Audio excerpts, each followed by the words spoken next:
ইসলামী দলগুলোর সঙ্গে জোট বাঁধবে এনসিপি গণ অধিকার পরিষদ। 5 আগস্ট শেখ হাসিনা এবং আওয়ামী লীগের পতনের পর রাজনীতিতে যেন পালাবদলের হাওয়া বইছে। সেই হাওয়া এবার এক মোহনায় দাঁড় করাতে পারে ফ্যাসিবাদ বিরোধী কয়েকটি রাজনৈতিক দলকে, যার মধ্যে রয়েছে এনসিপি, গণ অধিকার পরিষদ এবং এবি পার্টির মতো দলগুলো।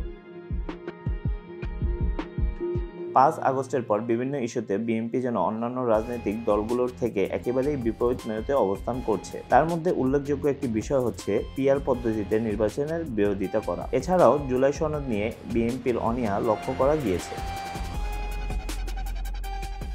পট পরিবর্তনের রাজনীতিতে ইসলামিক দলগুলোর সমঝোতার সম্ভাবনা তৈরি হয়েছিল আগেই। বড় ইসলামিক দলগুলো চাচ্ছে আসছে নির্বাচনে যেন সকল ইসলামিক দলের ভোট একটি বক্সেই পড়ে। সেটা নিশ্চিত করতে তারা মনে করেছে এখনই সেরা সুযোগ বাংলাদেশের ক্ষমতার পরিবর্তন আনার।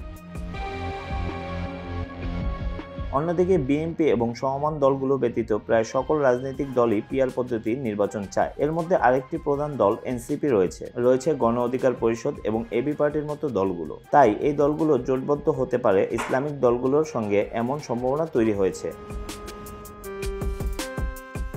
যদি প্রকাশ্যে জোট গঠনের কথা স্বীকার করেনি কোনো দলই, দলগুলোর পক্ষ থেকে বলা হয়েছে কোনো জোট হয়নি, তবে নির্বাচনের তফসিলের পর নির্বাচনের সমঝোতা হতে পারে। ইসলামী আন্দোলন বাংলাদেশের পক্ষ থেকে বলা হয়েছে জোট হবে না, এটি নির্বাচনী সমঝোতা, আসন বিন্যাস, দলের প্রার্থী থাকবে, বাকিরা সমর্থন করবে।